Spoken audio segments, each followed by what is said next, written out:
Hello everyone, welcome back to our channel and today we are going to start with Ministry of Fisheries and Animal Husbandry schemes। तो हम schemes की एक series चला रहे हैं जहाँ पर हमने मिनिस्ट्री ऑफ एग्रीकल्चर की स्कीम्स 4 डिफरेंट पार्ट्स में कंप्लीट की and it took 4 videos to complete ministry of agriculture schemes क्योंकि काफ़ी डिटेल्ड में एग्रीकल्चर स्कीम्स इंपॉर्टेंट होती है एंड काफ़ी सारी एग्रीकल्चर स्कीम्स है and that is why in 4 videos we completed agriculture schemes in detail.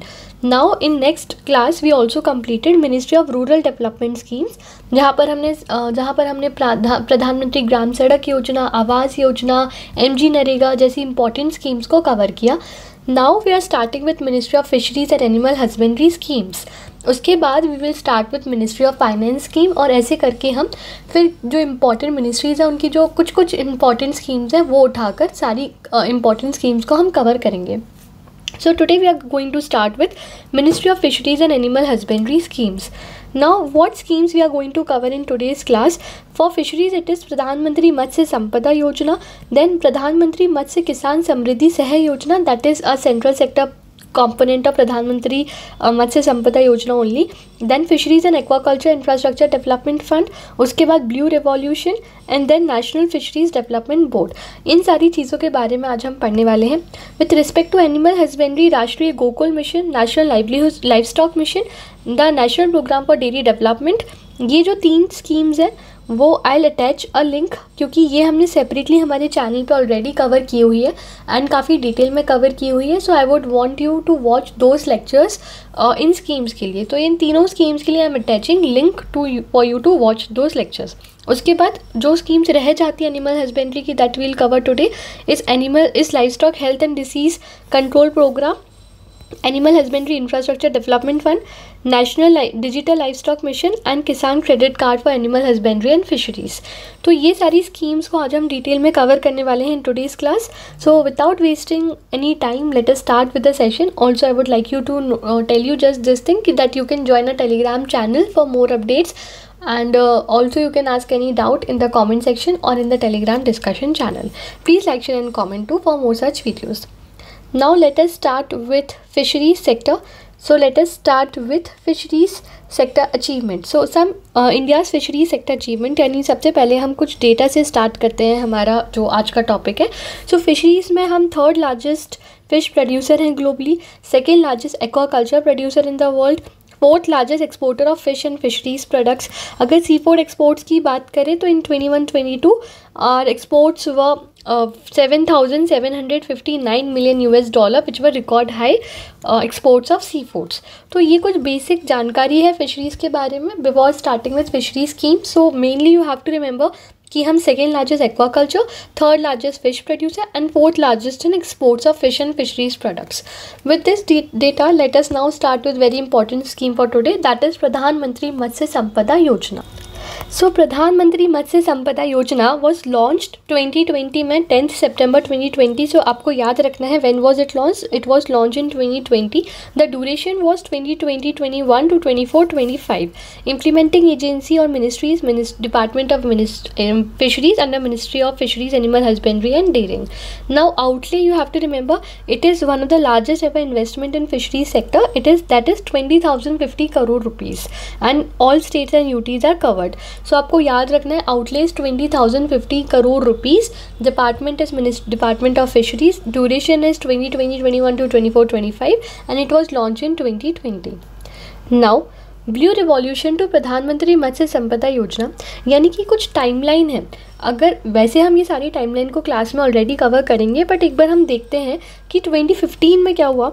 2015-16 में ब्लू रिवॉल्यूशन स्कीम को लॉन्च किया गया। ब्लू रिवॉल्यूशन एक ऐसी स्कीम थी जो एक फिशरी सेक्टर की ग्रोथ एंड डेवलपमेंट के लिए आई गई थी कि हमें फिशरी सेक्टर को कैसे डेवलप करना है। सो blue revolution scheme was launch इन 2015-16। उसके बाद 17-18 में national marine fisheries policy launch की गई। 2018-19 में FIDF यानी fisheries and aquaculture infrastructure development fund को लॉन्च किया गया। ये फ़ंड के बारे में हम अच्छे से डिटेल में अभी आगे पढ़ेंगे पर आपको याद रखना है उसके बाद एक फ़ंड को लॉन्च किया गया। फिर 2018-19 में किसान क्रेडिट कार्ड की फैसिलिटी फ़िश फार्मर्स के लिए भी दी गई। 2018-19 में एक्सक्लूसिव डिपार्टमेंट बनाया गया फॉर फिशरीज। इसके पहले हमारे पास कोई एक्सक्लूसिव डिपार्टमेंट नहीं था फिशरीज़ के लिए। So in 2018 exclusive department for fisheries was created. Then after department in 2019-20, a separate ministry was only created of fisheries, animal husbandry and dairying. Before 2019-20 there was no separate ministry of fisheries. So 2018 में पहले एक department बनाया गया fisheries का, and 2019-20 में एक separate ministry बनाई गई of fisheries, animal husbandry and dairying. Then 2020 में इस मिनिस्ट्री के फॉर्मेशन के बाद this exclusive scheme that is Pradhan Mantri मत्स्य संपदा Yojana was launch for fishery sector with such a large investment that is 20,050 crore rupees for 5 years duration in 2020 from 2020 to 24-25. Right, now with this detail let us move forward. Now let us understand structure of Pradhan Mantri Matsya Sampada Yojana. अब इस scheme में भी दोनों components है, that is central sector scheme and central sponsored scheme के components. Central sector यानी 100% funded by central government, जैसे कि अगर कुछ डिजिटाइजेशन, कुछ नेशनल लेवल रिफॉर्म्स है, रिसर्च हमें करना है, फिशरी इंस्टीट्यूशन सेटअप करने हैं, तो that is central sector component, that is 100% funded by the central government. Now second component is centrally sponsored scheme, यानी कि सेंट्रली स्पॉन्सर्ड मतलब जो कॉस्ट है वो सेंटर और स्टेट दोनों के बीच में डिवाइडेड है. तो उसमें कुछ और फीचर्स है, जैसे कि अगर प्रोडक्शन इन्हांस करना है, इंफ्रास्ट्रक्चर या पोस्ट हार्वेस्ट मैनेजमेंट में इन्वेस्ट करना है, फिशरीज मैनेजमेंट या रेगुलेटरी फ्रेमवर्क में इन्वेस्ट करना है, तो that comes under centrally sponsored scheme. So you have to majorly remember कि इस स्कीम के दोनों कंपोनेंट है, central sector component and centrally sponsored scheme component. Now अब हम एक और स्कीम पढ़ेंगे आगे, that is Pradhan Mantri, that we were seeing here, that's Pradhan Mantri Matsya किसान समृद्धि सह योजना. सो प्रधानमंत्री मत्स्य किसान समृद्धि सह योजना जो है वो सेंटर सेक्टर का ही एक कंपोनेंट है प्रधानमंत्री मत्स्य संपदा योजना का ही. तो वो हम आगे पढ़ेंगे. सबसे पहले जो मोस्ट इम्पॉर्टेंट चीज़ है प्रधानमंत्री मत्स्य संपदा योजना की, जिससे क्वेश्चन आते हैं, वो है टारगेट्स. सो आपको टारगेट्स अच्छे से याद रखना है. टारगेट्स यहाँ पर लिखे हुए हैं, but this is an image form जहाँ पर targets are shown. This is taken from PIB article. तो इट शोज़ की क्या टारगेट्स हैं अंडर प्रधानमंत्री मत्स्य संपदा योजना. अगर एग्जाम में कोई क्वेश्चन आएगा फ्रॉम प्रधानमंत्री मत्स्य संपदा योजना, तो इट इज़ वेरी लाइकली कि टारगेट से ही क्वेश्चन आएगा. सो आपको सारे टारगेट्स अच्छे से याद कर लेने हैं. नाउ फिश प्रोडक्शन में क्या टारगेट है. सो फिश प्रोडक्शन में 3 टारगेट्स हैं. फर्स्ट इज हमें फ़िश प्रोडक्शन बढ़ाना है to 22 million metric tons by 24-25. So first target is increasing fish production to 22 million metric ton. Second is enhancing aquaculture productivity 5 tons per hectare from current national average of 3 tons. यानी कि first हो गया fish production 22 million metric tons. Then second is aquaculture बढ़ाना है हमें 5 tons per hectare. 5 tons per hectare. Then third is augmenting domestic fish consumption from 5 kgs to 12 kgs per capita. यानी domestic fish consumption को हमें 5 kg से लेकर 12 kg per capita ले जाना है. So ये 3 टारगेट्स हैं फिश प्रोडक्शन से रिलेटिंग. नाउ अब हमारे 2 टारगेट्स हैं relating enhancing income. First is generating 55 lakh direct and indirect employment opportunities. So first target हमारा हो गया 55 lakh direct and indirect employment हमें क्रिएट करना है. Second is doubling income of fisheries and fish farmers. Right, now third target is relating to economic contribution. तो economic contribution में भी हमारे 3 टारगेट्स हैं. पहला टारगेट है कि हमें फिशरीज़ का जो कंट्रीब्यूशन है to agriculture gross value added वो हमें बढ़ाना है to about 9% by 24-25 from 7.28% in 2018-19. So हमें जो फिशरीज़ कंट्रीब्यूशन है इन एग्रीकल्चर GVA उसको कितना बढ़ाना है, 9% करना है बाय 24-25. सेकेंड हमारा इकोनॉमिक कंट्रीब्यूशन का टारगेट है doubling export income to 1 lakh crore rupees 24-25 from current 46,589 crore rupees. तो हमारा सेकेंड टारगेट है कि हमें एक्सपोर्ट अर्निंग्स ले जानी है 1 लाख करोड़ रुपीज़ तक. राइट, फिर हमारा थर्ड टारगेट है reduction of post harvest losses from reported 20-25% to about 10%. यानी हमारा थर्ड टारगेट है कि हमें पोस्ट हार्वेस्ट लॉसेस डिक्रीज करनी है टू अबाउट 10%. तो अभी हमने 1 2 3 4 5 6 7 8 there are 8 targets under Pradhan Mantri मत्स्य संपदा योजना in different categories: fish production, enhancing income and economic contribution. So आपको ऐसे ही याद रखना है. This question have also comed in mains 2023 paper of NABARD. So it is very important and it can come again any time because PIB में भी काफ़ी details दी हुई है रिगार्डिंग दिस स्कीम. सो आपको ये सारे 8 की 8 टारगेट्स याद होने चाहिए काफ़ी अच्छे से. हमें सबसे पहला 22 million metric tonne fish production करना है, then aquaculture 5 tonnes per hectare, domestic fish consumption 12 kgs, 55 lakh direct indirect employment, then doubling income of farmers, then 9% agriculture GVA में फिशरीज़ का कंट्रीब्यूशन, उसके बाद 1 लाख करोड़ एक्सपोर्ट अर्निंग्स, और उसके बाद जो पोस्ट हार्वेस्ट लॉसेस है वो डिक्रीज़ करने हैं टू 10%। ये सारे आपको टारगेट्स याद होने चाहिए, ये सारे के सारे 8 टारगेट्स जो हैं वो आपको याद होने चाहिए। Now it is written here the same thing only, और ये टारगेट्स ही ऐसे लिखे हुए हैं, but here it is given in more detail way, जो इमेज है उसमें ज़्यादा अच्छे से लिखा हुआ है। तो ये सारे 8 टारगेट्स आपको याद रखने हैं। Now 2024 is 4th anniversary of Pradhan Mantri मत्स्य संपदा योजना, जिसका एम था कि टू ट्रांसफ़र हमें फिशरी सेक्टर को ट्रांसफॉर्म करना है, लाइवलीहुड इंप्रूव करना है, सस्टेनेबिलिटी इंप्रूव करनी है, and also we want to contribute to our blue economy under Viksit Bharat 2047 vision. So this is 2047, so 2047 vision के अंदर हमें ब्लू इकोनॉमी में कंट्रीब्यूट करना है। नाउ कुछ चीज़ें रिलीज़ हुई हैं, कुछ गाइडलाइंस आई हैं, and 9 things have been laid out in the article on the 4th anniversary of Pradhan Mantri मत्स्य संपदा Yojana. So now let us read कि क्या क्या गाइडलाइंस आई and what have been issued. So first is NFDP portal and Pradhan Mantri Matsya किसान समृद्धि सह योजना guidelines. तो सबसे पहले ये हम ऑलरेडी डिटेल में भी पढ़ेंगे जब हम प्रधानमंत्री मत्स्य किसान समृद्धि सह योजना पढ़ेंगे। तो कुछ प्रधानमंत्री मत्स्य किसान समृद्धि सह योजना से रिलेटेड गाइडलाइंस रिलीज़ हुई हैं, और एक national fisheries development programme portal को लॉन्च किया गया है। So this has been recently launch, I think 11 सितंबर 2024। तो ये पोर्टल 11 सितंबर 2024 को लॉन्च किया गया है, national fisheries development programme portal. And जो प्रधानमंत्री हमारी समृद्धि सह योजना है उसकी कुछ गाइडलाइंस रिलीज हुई है। Now what does this Yojana does, ये इंस्टीट्यूशनल क्रेडिट और एक्वाकल्चर इंश्योरेंस प्रोवाइड करती है via this portal. This we are going to study in our later slide, so if you are not understanding it here, you will understand it later. Don't take any stress अगर आपको नहीं समझ आ रहा है अभी तो। Then second is fisheries cluster programme, यानी कि SOPs रिलीज हुई है for production and processing clusters. आपको याद रखना है कि 3 स्पेशलाइज क्लस्टर्स हम स्टैब्लिश करेंगे to boost sectoral development. So 3 specialized clusters would be established. Now third is climate resilient coastal fishermen villages, यानी कि गाइडलाइंस लॉन्च हुई है कि हमें 100 कोस्टल विलेजेस को क्लाइमेट रेसिलियंट विलेजेस में डेवलप करना है, और उसके लिए 200 करोड़ रुपीज़ का बजट एलोकेशन हुआ है। Now the focus would be on disaster resilience, climate adaptation and livelihood sustainability, ताकि हम उन कोस्टल विलेजेस को क्लाइमेट रेसिलियंट विलेजेस में कन्वर्ट कर सकें। Fourth is drone technology pilot, यानी पायलट प्रोजेक्ट्स लॉन्च हुए हैं for using drone technology in fish transportation. हम फिश ट्रांसपोर्टेशन में कैसे ड्रोन टेक्नोलॉजी को यूज़ कर सकते हैं। This would be executed by central inland fisheries research institute. Now sixth is research and breeding centres. कुछ रिसर्च एंड ब्रीडिंग सेंटर्स जो हैं वो बनाए जाएंगे। तो first of all Mandapam regional centre notified as centre of excellence for seaweed farming. तो आपको याद रखना है मंडपम रीजनल सेंटर को नोटिफाई किया गया है as centre of excellence for seaweed farming, and nodal institute for fresh water species is ICR CIFA Bhubaneswar, and for marine species it is ICR CMFRI Mandapam. And Mandapam regional centre को हमने centre of excellence की तरह notify किया है for seaweed farming. Then fisheries startup, 3 incubation centres हम establish करेंगे ताकि fisheries startup के रोल में वो लोग कंट्रीब्यूट कर पाए। Government will support 100 fisheries startup cooperatives, FPOs and SHGs, जिसकी वजह से हम एंटरप्रेन्योरशिप्स को प्रमोट कर पाएंगे in fishery sector.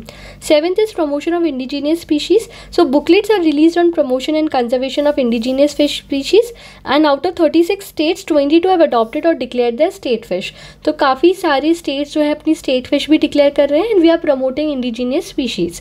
Now 8th is priority projects, यानी कि हमने इंटीग्रेटेड एक्वा पार्क्स ओपन किए हैं असम, छत्तीसगढ़, मध्य प्रदेश, त्रिपुरा, नागालैंड में।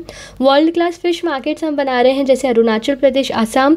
Smart and integrating fishing harbours हम बना रहे हैं गुजरात, पुडुचेरी, दमन एंड दीव में।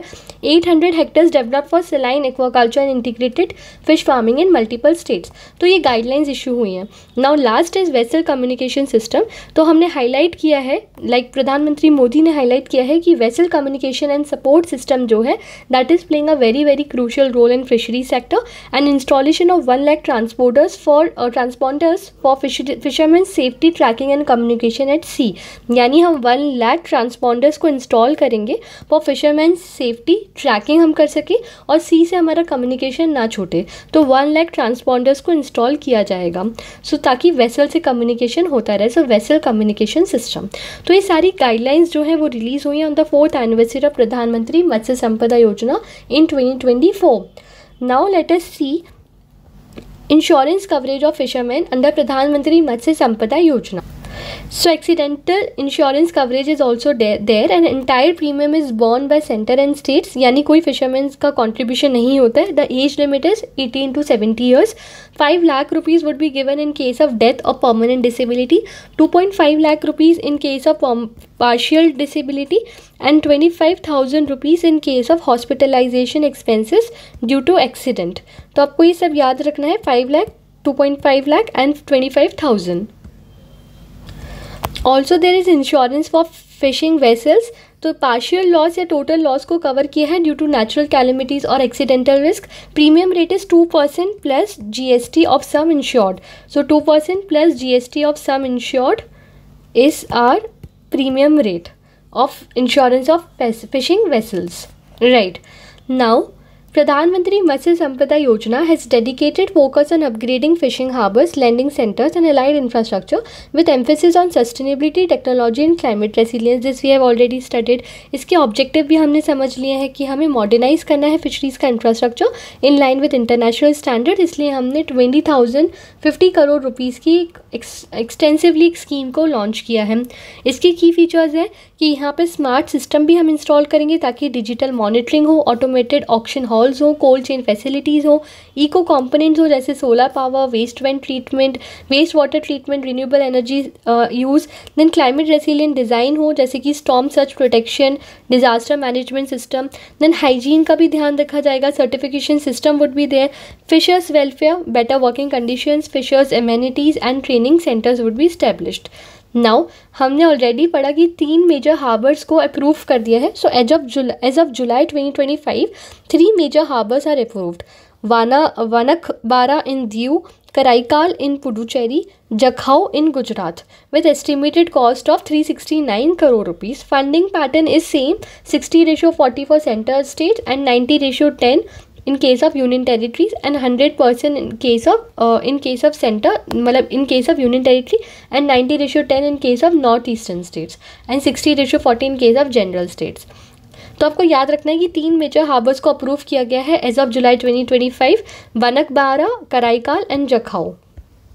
Now some financial assistance is provided. For example deep sea fishing vessel के लिए 1.2 crore rupees per unit is provided and upgrade अगर करना है एग्जिस्टिंग वेसल को तो 15 lakh rupees per unit is provided. Now what is recirculatory aquaculture system, ये हमने already पढ़ा था जब हम स्टैटिक पोर्शन पढ़ रहे थे. अगर आपने स्टैटिक की क्लासेस अटेंड की है then you would know what is recirculatory aquaculture system. एक ऐसी टेक्नोलॉजी जो कि फिल्टर कर रही है एंड रीयूज़ कर रही है वाटर को ताकि हम फिश को रेस कर पाएँ या अदर एक्वाटिक स्पीशीज़ को एक कंट्रोल्ड इन्वायरमेंट में, ताकि हमारा वाटर यूज़ भी कम हो, लैंड यूज़ भी कम हो. वो वहाँ पे बायोलॉजिकल फिल्टर्स भी यूज़ किए जाते हैं ताकि फ़िश के वेस्ट को हटाया जा सके. And then minimal new water is also added daily ताकि हम सस्टेनेबली फिशिंग कर सकें. नाउ इस सिस्टम को लगाने के लिए financial aid is also given. For large aquaculture systems 50 lakh rupees, for medium 25 lakh rupees, for small 7.5 lakh rupees. इसके लिए general subsidy is 40% and SC/ST women subsidy है 60%. Now let us move on to Pradhan Mantri Matsya किसान समृद्धि सह योजना.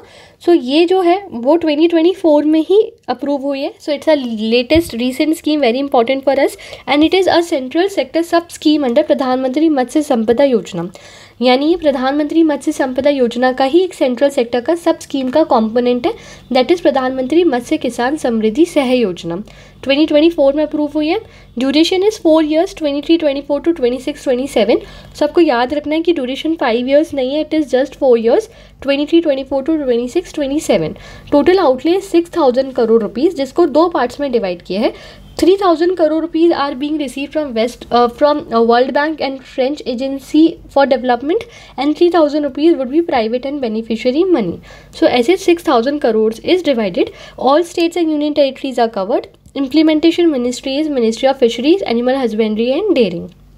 Now इसके objective क्या है, हमें फिशरी सेक्टर को फॉर्मलाइज करना है, इसलिए हमने एक नेशनल फिशरीज डिजिटल प्लेटफॉर्म भी लॉन्च किया है, ताकि वहाँ पर हम सारी आईडीज़ क्रिएट कर सकें, सारा जो एफिशिएंट डिलीवरी है वो हम देख सकें, everything could be monitored, finance easy access हो। इसलिए हम यहाँ पे इंश्योरेंस की भी बात करेंगे, यहाँ पे हम और फाइनेंस की भी बात करेंगे। इंस्टीट्यूशनल क्रेडिट मिल रहा है, इंश्योरेंस सपोर्ट मिल रहा है, एक्वाकल्चर इंश्योरेंस, ये हम डिटेल में पढ़ेंगे। देन परफॉर्मेंस ग्रांट्स हम दे रहे हैं to micro enterprises. Safety and quality adoption is happening, value chain हम स्ट्रेंथन करना चाहते हैं ताकि हम बेटर मार्केट लिंकेजेस कर सकें। नाउ ये हमने लॉन्च किया है 11 सितंबर 2024 को, national fisheries digital platform. Under this प्रधानमंत्री मत्स्य किसान समृद्धि सह योजना। सो आपको ये प्लेटफॉर्म याद रखना है, that is national fisheries digital platform. Target beneficiaries would be fish farmers, fish workers, fish vendors, micro and small enterprises, societies, cooperatives, federations, then FPOs, FFPOs and other any beneficiaries that are notified by Department of Fisheries. Now this is important, aquaculture finance insurance जो हम पढ़ने वाले हैं। Also we are going to read performance grants to micro and small fisheries enterprises. ये दोनों categories जो हैं scheme के लिए काफ़ी इंपॉर्टेंट है और इसी से क्वेश्चन आएगा अगर आएगा तो। So firstly aquaculture insurance. Aquaculture insurance क्यों? क्योंकि हमें प्रोटेक्ट करना है फिश, श्रिम्प या अदर एक्वाटिक क्रॉप्स को, तो गवर्नमेंट जो है वो कुछ इंश्योरेंस का पार्ट देती है। बेसिक रेट जो आपको याद रखना है, that is 40% of premium is paid by the government. So 40% of premium is paid by the government, but कुछ सीलिंग्स होती है, ऐसा नहीं है कि कोई भी अमाउंट होगा उसका 40% गवर्नमेंट विल राइट। तो एक कैप होगा कि इतने तक का अगर अमाउंट होगा तो उसका 40% और whatever is the cap, which ever is lower the government will pay that amount. So हमको सीलिंग याद रखनी है। So first is if it is pond based, यानी कि अगर कोई पॉन्ड बेस्ड स्ट्रक्चर है अप टू 4 हेक्टर का, you have to remember this also, up to 4 hectare, then what is the government ceiling and what is insurance that will be provided. So the insurance then would be provided is 25,000 rupees per hectare और 1 lakh rupees per farmer, which ever is less, because for 4 hectare then it will count to 1 lakh rupees only. So 25,000 rupees for 1 hectare और 1 lakh rupees per farmer, जो भी इसमें से कम है। For example अगर farmer के पास 4 Hector of pond है, now उसका insurance premium is 3 lakh rupees, तो 3 लाख रुपीज़ का 40% is 1.2 lakh rupees. 40% the government will पे, राइट। बट अब क्योंकि ये 1.2 लाख रुपीज़ है, ये सीलिंग से ज़्यादा है, तो गवर्नमेंट सिर्फ 1 लाख रुपीज़ देगी। So now government will pay 1 lakh rupees and farmer will pay 2 lakh rupees, ऐसे। So now you have to remember this 40% basic premium का जो है, उसके बाद if it is pond base up to 4 hectare then government will pay 25,000 per hectare और 1 lakh which ever is less. Second is if it is intensive system, जैसे कि अगर कोई इंटेंसिव सिस्टम है, के सिस्टम है, रेसवे सिस्टम है, RAC है, बायोफ्लॉक सिस्टम है, then what is the ceiling and what is the criteria. तो वहाँ पर इंसेंटिव मिलेगा 1 lakh rupees per farmer, same for 1800 metre cube water. यहाँ पे था फॉर 4 हेक्टर ऑफ पॉन्ड, यहाँ पर है 1800 मीटर क्यूब ऑफ वाटर के लिए same 1 lakh rupees per farmer मिलेगा। So if the premium is 1.5 lakh rupees, तो गवर्नमेंट 40% देगी, तो 40% हुआ 60,000। Now this 60,000 is less than ₹1 lakh, तो government will pay 60,000 and rest will be paid by farmer. अगर ये 1,20,000 होता और अगर ये अमाउंट 4 लाख होता या 3 लाख होता, कुछ भी होता, अगर ये 3 लाख होता ये अमाउंट, तो फिर ये जो प्रीमियम है वो 1,20,000 आता, तो then the government will pay only 1 lakh, और जो बाकी का 2 लाख है that would be paid by the farmer. So आपको याद रखना है दो चीज़ें, first is basic rate is 40%, second अगर पॉन्ड बेस्ड सिस्टम है अप टू 4 हेक्टर तो गवर्नमेंट 25,000 पर हेक्टर या 1 लाख रुपीज़ पर फार्मर पे करेगी, और अगर वो रेसवे या कोई ऐसा सिस्टम है RAC बायोफ्लॉक तो 1 lakh rupees per farmer same, but for 1800 metre cube water, right. Extra 10% would be paid for SC, ST and women. Now second is performance grant performance grant for micro and small fisheries enterprises, यानी कुछ performance grant भी दिए जाएगी। क्यों? To increase more efficiency to match safety and quality standards.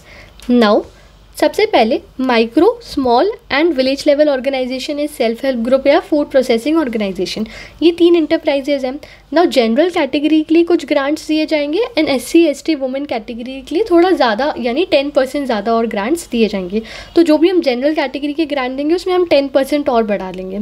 So micro enterprise के लिए 25% of total investment would be given, या फिर 35 लाख, जो भी इसमें से कम अमाउंट है वो दिया जाएगा। So 25 lakh of total investment और 35 lakh rupees. We will increase थोड़ा SC/ST के लिए, तो 35 लाख रुपीज़ और 45 lakh, which ever is lower. For small enterprises again 25% but or 75 lakh rupees which is less, and for SC/ST women 35 lakh rupees or 1 crore whichever is less.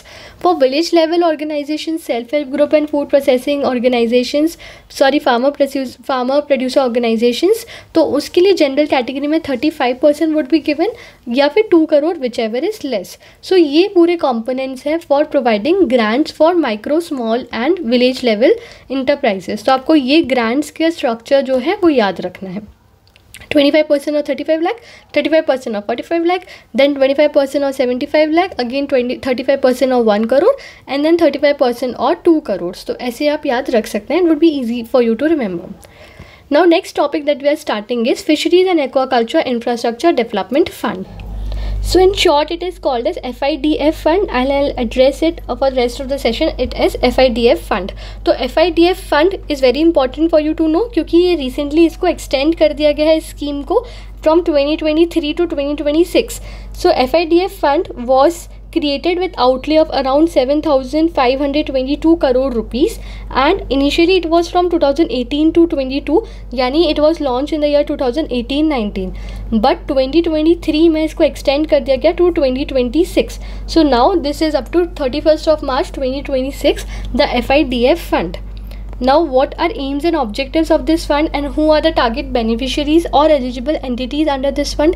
तो इस fund का target ये है कि हमें मॉडर्नाइज करना है हमारे कैप्चर और कल्चर फिशरीज़ के इंफ्रास्ट्रक्चर को, मैराइन एक्वाकल्चर इंफ्रास्ट्रक्चर को क्रिएट करना है, then modernization of inland fisheries infrastructure, reduce post harvest losses and improve domestic marketing, and bridge resource gap and facilitate completion of ongoing infrastructure projects. इसमें हमारे beneficiaries होंगे state governments, UT, state own corporation, state government undertakings, government supported organisations, then also are included fisheries cooperative federations, Panchayati Raj institution, SC/ST, marginal farmers, women, self-help groups, and also private entrepreneurs and other institutions are also covered under this scheme. Nodal loaning entities are what? So nodal loaning entities में NABARD is there. NABARD जो है वो एक loaning entity है. Then NCDC, that is National Cooperative Development Corporation is there. Then scheduled banks, सारे जो private beneficiaries and private entrepreneurs हैं, they are also nodal loaning entities. Then what is financial assistance pattern under this? So this is important. इसमें आपको 2-3 points वाले highlight हो वो आपको याद रखने हैं डेफिनेटली. सबसे पहले आपको ये याद रखना है कि जो प्राइवेट प्रोजेक्ट्स हैं इस फंड के अंदर वो कितना लोन ले सकते हैं. तो they will be able to take loan up to 80% of total project cost. तो this fact you have to remember कि वो जो टोटल कॉस्ट है उसका 80% जो है वो इस फंड से ले सकते हैं. बाकी जो 20% है वो उनको खुद के फंड से अरेंज करना होगा. इंटरेस्ट सबवेंशन मिलेगा 3% का. बट ये जो interest subvention, for example if अगर बैंक की लैंडिंग रेट 8% है तो उन्हें 3% का इंटरेस्ट सबवेंशन मिल गया एंड इफेक्टिवली उनको 5% पे करना है. बट जो इंटरेस्ट रेट है वो 5% से नीचे नहीं जाना चाहिए. फॉर एग्जाम्पल अगर इन बैंकिंग का interest lending rate let's assume it is 7%, तो अगर उन्हें इंटरेस्ट सबवेंशन मिलेगा तो then interest rate can not become 4%, it have to be 5%. तो effective interest rate have to be 5%. But अगर ज़्यादा इंटरेस्ट रेट है 8% से ज़्यादा तो फिर उनको इंटरेस्ट सबवेंशन मिलेगा ऑफ 3% पर एनम. तो आपको ये फैक्ट याद रखना है. देन आपको 80% वाला फैक्ट याद रखना है. 20% is covered by beneficiaries themselves, and जो मार्जिन मनी है यानी कि ये जो 20% का मार्जिन मनी है it is not mandatory for states, union territories and government entities. उसके बाद the loan that is available, तो उनका जो रीपेमेंट होगा, जो 80% का जो लोन लिया है इस फंड से, तो it could be repaid in 12 years including 2 years moratorium period, no principal repayment during first 2 years, यानी 12 ईयर्स का उन्हें टाइम मिलेगा to pay this loan that they have taken. 80% of estimated project cost loan जो उन्होंने लिया है उसका 80% जो है वो 12 ईयर्स में वो लोग रीपे कर सकते हैं। Now lending interest rate should not go beyond 5% per year, this I have told you, right. तो इसमें हमने क्या क्या पढ़ा? First of all, wait a second, let me just erase all of this so that there is no confusion left.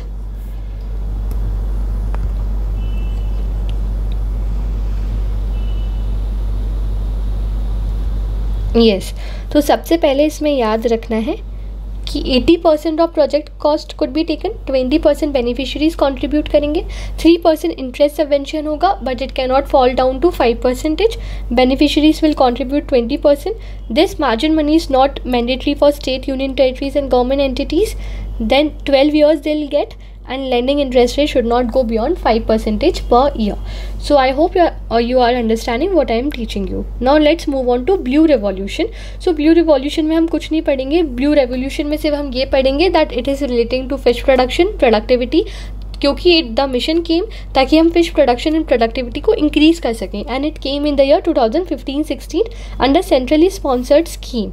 What we will read in today's class is this document that is released on August 23, 2025. So this becomes very important for your exam. The PIB document that was released with the name Harnessing the Blue Economy, India's Fisheries at a Glance. Our main objective is कि हम वो questions करें, वो portion cover करें that is relevant to exam और जो हमारे exam में आ सकता है. So I believe that this document relating to blue economy is very important for your exam, for your upcoming exam, because it is recently release on 23rd of August. I am purposely giving you the date and everything because if you want to go check and read the complete document you may access it. Just write the topic name with the date and you may get the PDF, and please download and read by yourself if you want to read it by yourself for once. Otherwise we will cover the whole document in the class also. So first of all, key takeaways. So we will get back to key takeaways. First we understand what is there in this, और उसके बाद हम वापस key takeaways पे आएंगे और पढ़ेंगे कि क्या दिया था. सबसे पहले what the document is saying is कि इंडिया जो है वो सेकेंड लार्जेस्ट फिश प्रोड्यूसर बन गया है in the world. I think in the starting हमने ये पढ़ा था it is the third largest producer. Wait a second. Yes, so please just change it. India has now become second largest fish producer globally. Just change it. I'm really sorry for the confusion because this is by recent document, so we will believe this part, or I don't know from where I may have got that portion too, so I'm really sorry for that, but this is the recent latest one release on 23rd of August 2025. तो हम इसके consider करेंगे. Now we will consider कि globally India की जो position है उसमें India has become second largest fish producer in the world. So please consider this part. अगर आपने नोट्स में लिखा है तो please please please go and change it, and I also change in the document. Global position, India has become second largest fish producer in the world and it is contributing to 8% of global output. It provides foods, jobs and income, especially in coastal and rural areas. So this is self understood part. India जो है second largest fish producer बन गया है, contributing to 8% of global output and is providing food, jobs and income. Total fish production की बात करें तो fish production में almost 104% का growth देखा गया है. Now this percentage growth is very important for exam because it may directly ask you कि how much percentage growth is seen in total fish production in the last 10 years. So in last 10 years 104% production of fish has been seen. So total fish production 96 lakh ton से 195 lakh ton पहुंच गया है. अगर हम inland fisheries की बात करें तो इनलैंड फिशरीज में हमने 142% का ग्रोथ देखा है. So now it has increase from 61 lakh ton to 147 lakh ton. जब हम रिपोर्ट्स पढ़ रहे थे for NABARD, there we studied all these facts also about inland fisheries, about marine fisheries. अगर आपने वहाँ पढ़ा है so you are sorted there then also. उसके बाद budget for fishery sector. So union budget of 25-26 has proposed highest ever total annual budgetary support of 2,703 crore rupees for fisheries sector. So this year fisheries become very important, क्योंकि अभी recent 25 budget में fisheries को highest allocation मिला है अभी तक का, that is 2703 crore rupees.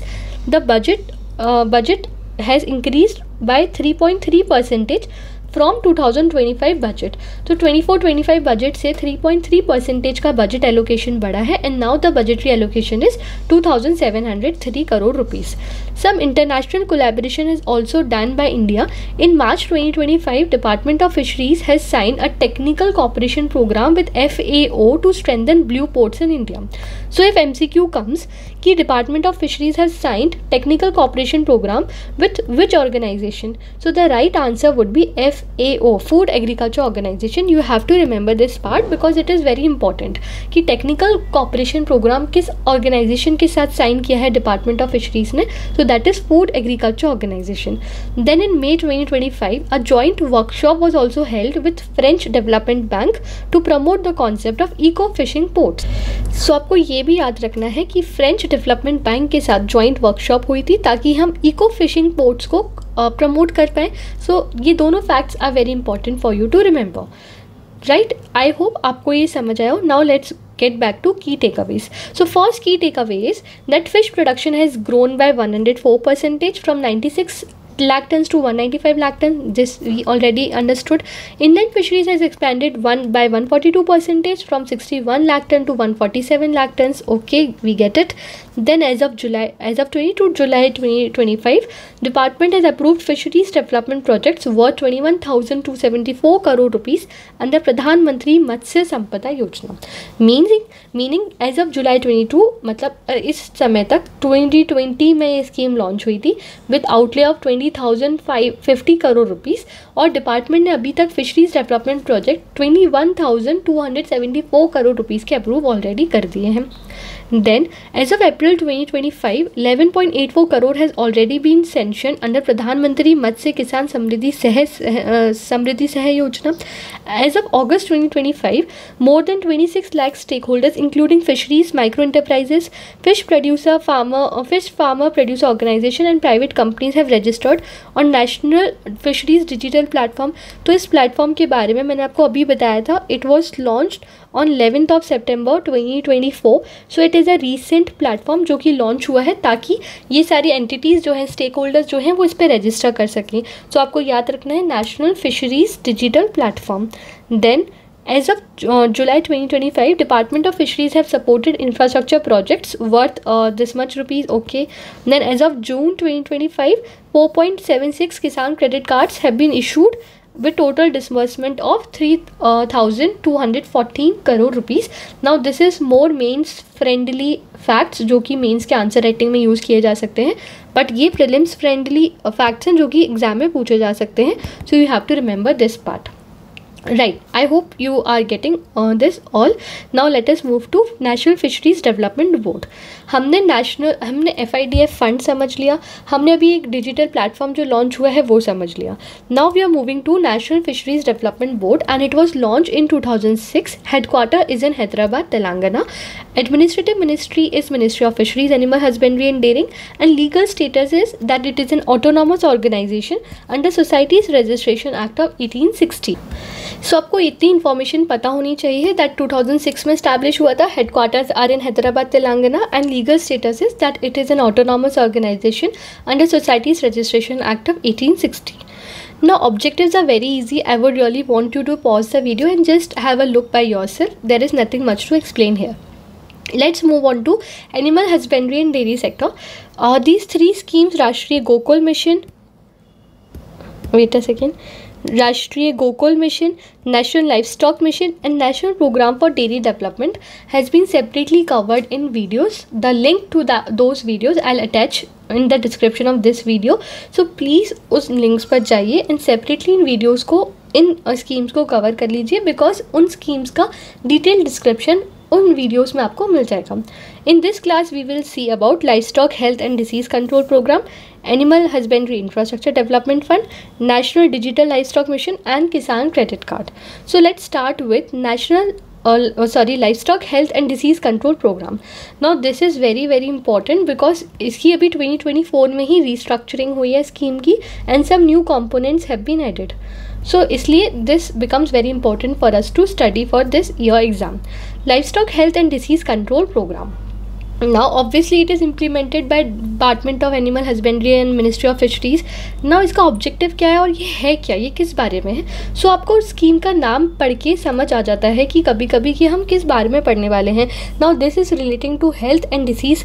So livestock की हेल्थ मतलब एनिमल हेल्थ, लाइवस्टॉक डिसीजेज, हमें लाइवस्टॉक की प्रोडक्टिविटी इंक्रीज़ करनी है. So it is relating to animal health, livestock diseases and enhancing livestock productivity. Now this provides 100% central assistance for certain national level diseases control programmes. इसके 3 major components हैं इस scheme के.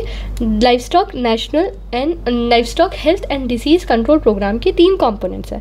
First component is national animal disease control programme. Second is livestock health and disease programme control, I am really sorry, livestock health and disease control. Third is Pashu Aushadhi Kendra. Livestock health and disease control के further components हैं जैसे कि critical animal disease control programme, mobile veterinary units, assistance to state for control of animal diseases. So first we are going to read national animal disease control programme. So national animal disease control programme animal के disease से related है, ये हमें पढ़कर समझ आ रहा है. It is a flagship programme जो 2019 से 2030 के बीच का प्रोग्राम है. So it is ongoing programme.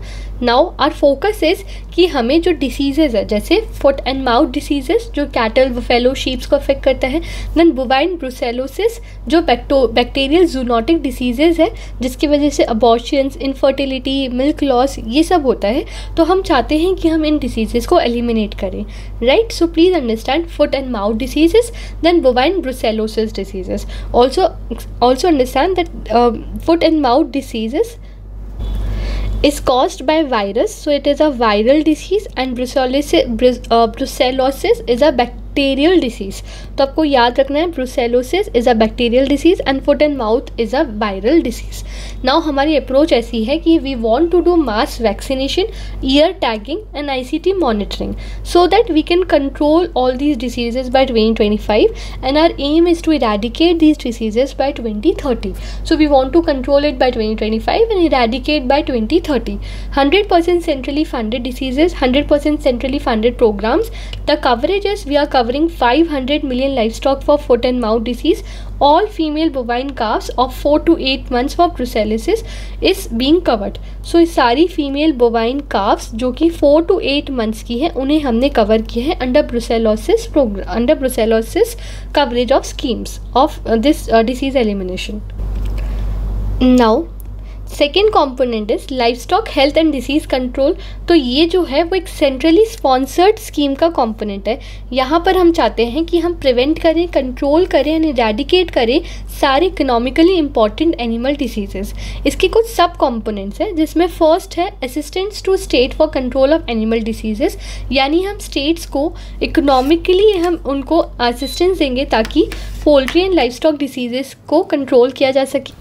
Vaccines would be provided, drugs would be provided, veterinary biological product units को हम स्ट्रेंथन करेंगे, लैब्स बनाएंगे, एपिडेमियोलॉजिकल यूनिट्स बनाएंगे, वेटरेनियंस को ट्रेन करेंगे. Sharing pattern would be 60:40 for general states and 90:10 for north eastern and Himalayan states. तो यहाँ पर जब हम बात कर रहे थे कि हमें specifically 2 diseases foot and mouth disease and bovine brucellosis को हमें जो है एलिमिनेट करना है, इरेडिकेट करना है बाय 2030. यहाँ पर हम बात कर रहे हैं कि हमें जो वैक्सीन्स वगैरह प्रोवाइड करना है, ये जो लाइवस्टॉक या पोल्ट्री की कुछ इकोनॉमिकली इंपॉर्टेंट डिसीजेज हैं तो उसके लिए हमें स्टेट्स को उन्हें फाइनेंशियली वो करना है, स्ट्रेंथन करना है ताकि वो फर्दर जो है डिसीज़ एलिमिनेशन में रोल प्ले कर पाए. सो यहाँ पर फंडिंग दी जा रही है of 60:40 and 90:10.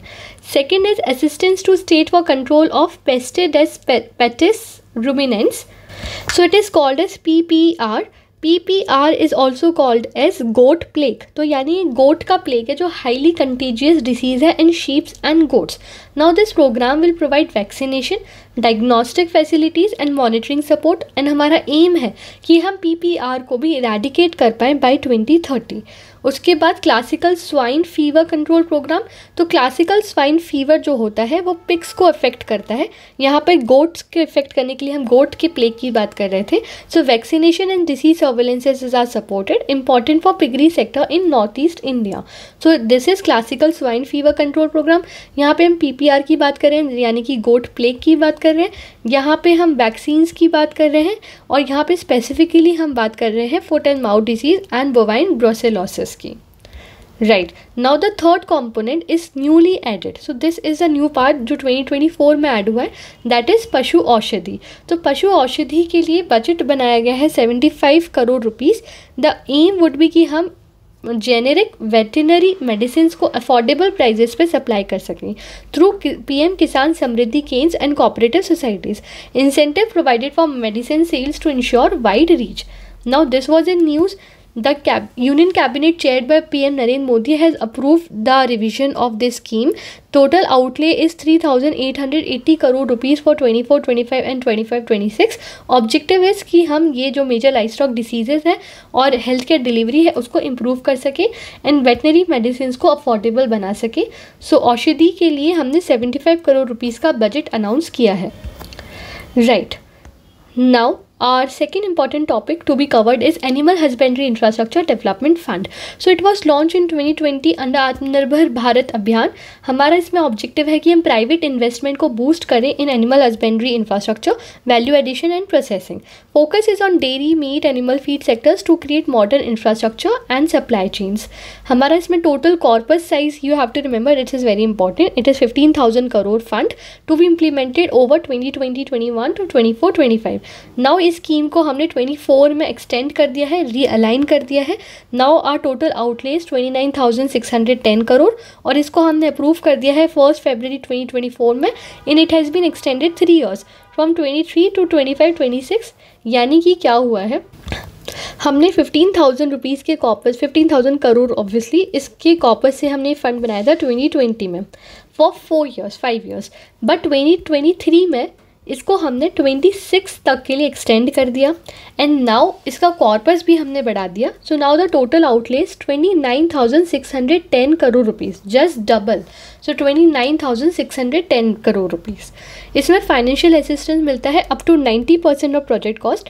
When we were reading about FIDF fund we learn there कि वहाँ पर 80% ऑफ प्रोजेक्ट कॉस्ट का लोन कॉम्पोनेंट था, but here it is 90% of project cost component included. 3% interest subvention that is applicable on loans up to 90 lakh rupees and 2 crore for MSMEs.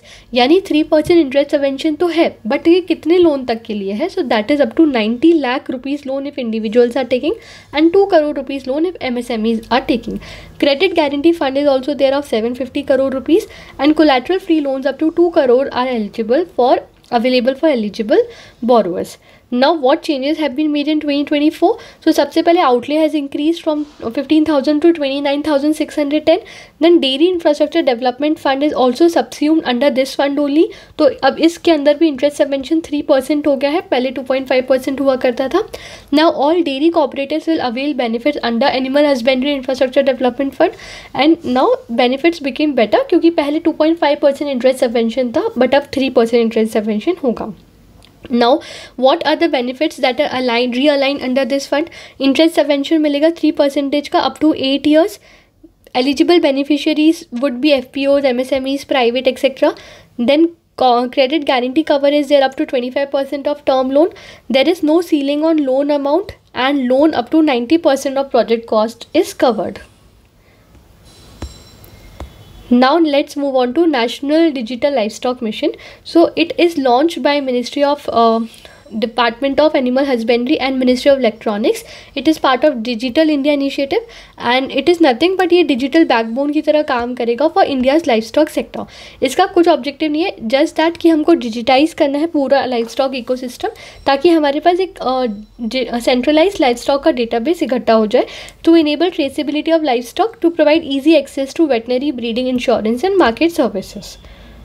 Now key features, तो key features में हमें digital identification करना है, तो हर animal को एक unique ID दी जाएगी using year tags microchips. It will be integrated with information network for animal productivity and health. उसके बाद डिजिटाइजेशन होगा फार्मर्स का, कुछ सर्विसेज प्रोवाइड की जाएगी, ट्रेसेबिलिटी सिस्टम होगा, इंटीग्रेशन विद अदर पोर्टल जैसे e Gopala app, e Pashu Haat, then national animal disease control program. उसके बाद ओपन डिजिटल इकोसिस्टम होगा जैसे Aadhaar for animals and startups वगैरह को भी हम अलाउ करेंगे कि वो सर्विसेज बिल्ड कर पाए. Now our last topic is Kisan credit card. So Kisan credit card क्या होता है, don't need to explain you that, क्योंकि वो हम ऑलरेडी कवर कर चुके हैं. किसान क्रेडिट कार्ड पे हम जो इम्पोर्टेंट पार्ट है वो हम देखेंगे. सो फर्स्ट ऑफ ऑल किसान क्रेडिट कार्ड को एनिमल हस्बेंड्री एंड फिशरीज़ को एक्सटेंड किया गया था इन द ईयर 2019. सो 2019 से एप्लीकेबल है. नाउ सेकेंड, ये जो सारे इंपॉर्टेंट फीचर्स हैं ये हम याद करेंगे. तो पहले जो था कोलैटरल फ्री लोन लिमिट वो 1.6 लाख थी, अब इसको बढ़ा दिया है 2 lakh rupees. Second, interest subvention जो है वो 1.5% to banks and prompt repayment incentive is 3% to farmers. Benefits are applicable up to 2 lakh rupees under modified interest subvention scheme. यही क्रॉप्स के लिए जो लिमिट है वो 3 लाख रुपीज़ है, बट यहाँ पर एनिमल हस्बेंड्री के लिए वो लिमिट 2 लाख रुपीज़ है. Typically 1 year is a loan tenure. उसके बाद eligible beneficiaries can be individual, joint farmer, self help groups and usage of funds can be in purchase of feed, fodder, vaccine, machines, medicine etcetera.